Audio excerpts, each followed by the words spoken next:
Yan.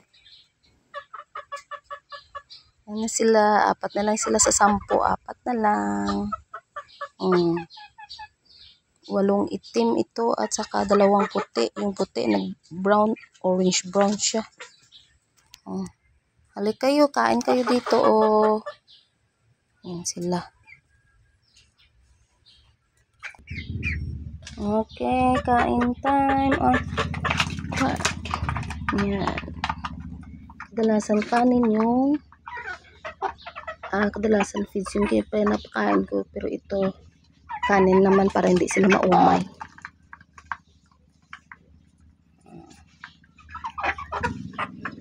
Happy, na sila? Happy 4 months.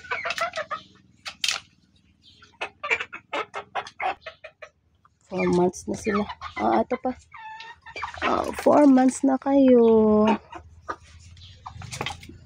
Dito ang kanilang kulungan. Dito ang kanilang bahay.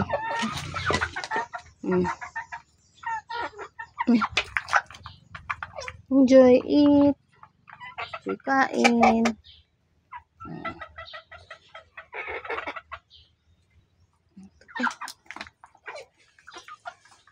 Dito yung kulungan nila.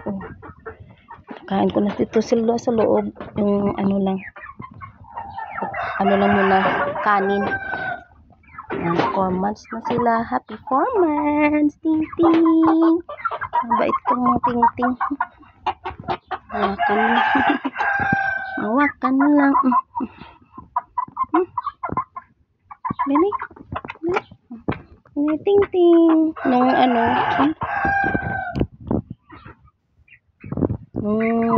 Ito, itim talaga ito nung maliit.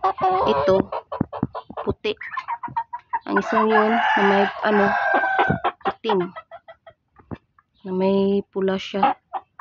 Ito naman, puti din. Kaso sila, puro lalaki itong naiwan. Mamatay na yung iba nilang mga kapatid. 4 na lang sila. 4 months. Ito katangkad ng 4 months. Ilang inches. Ito na pala yung ito, mga mixed breed sila. May mix na hulo na klase ng manok. Bisaya at hulo.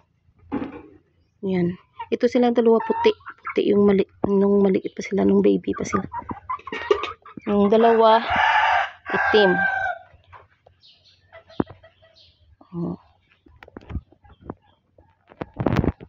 10 magkapatid, 4 na lang ang naiwan. 4 months na sila ngayon.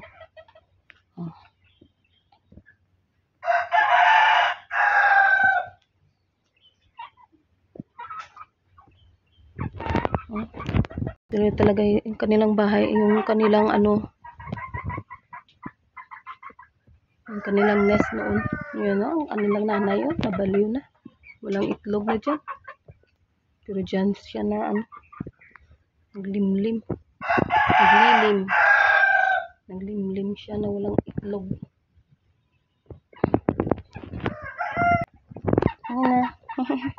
Nakilaki na.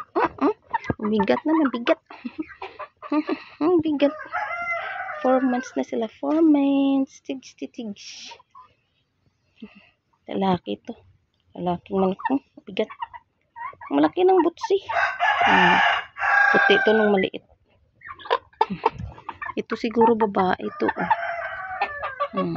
Parang lalaki. Hindi pa maano kasi 4 months pa lang. Timbang. Ang bigat sila. Ito nagtuturook na. Dali ka. Mawakan ko sila. Mabait ito. Mabait klaseng manok. Yung isa na may itim na may pula, hindi ko yan mawakan, pero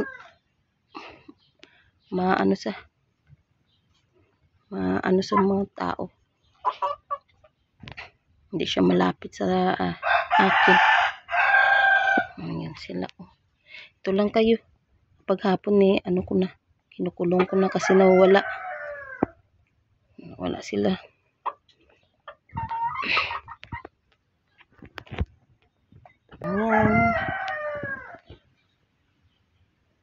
months na sila.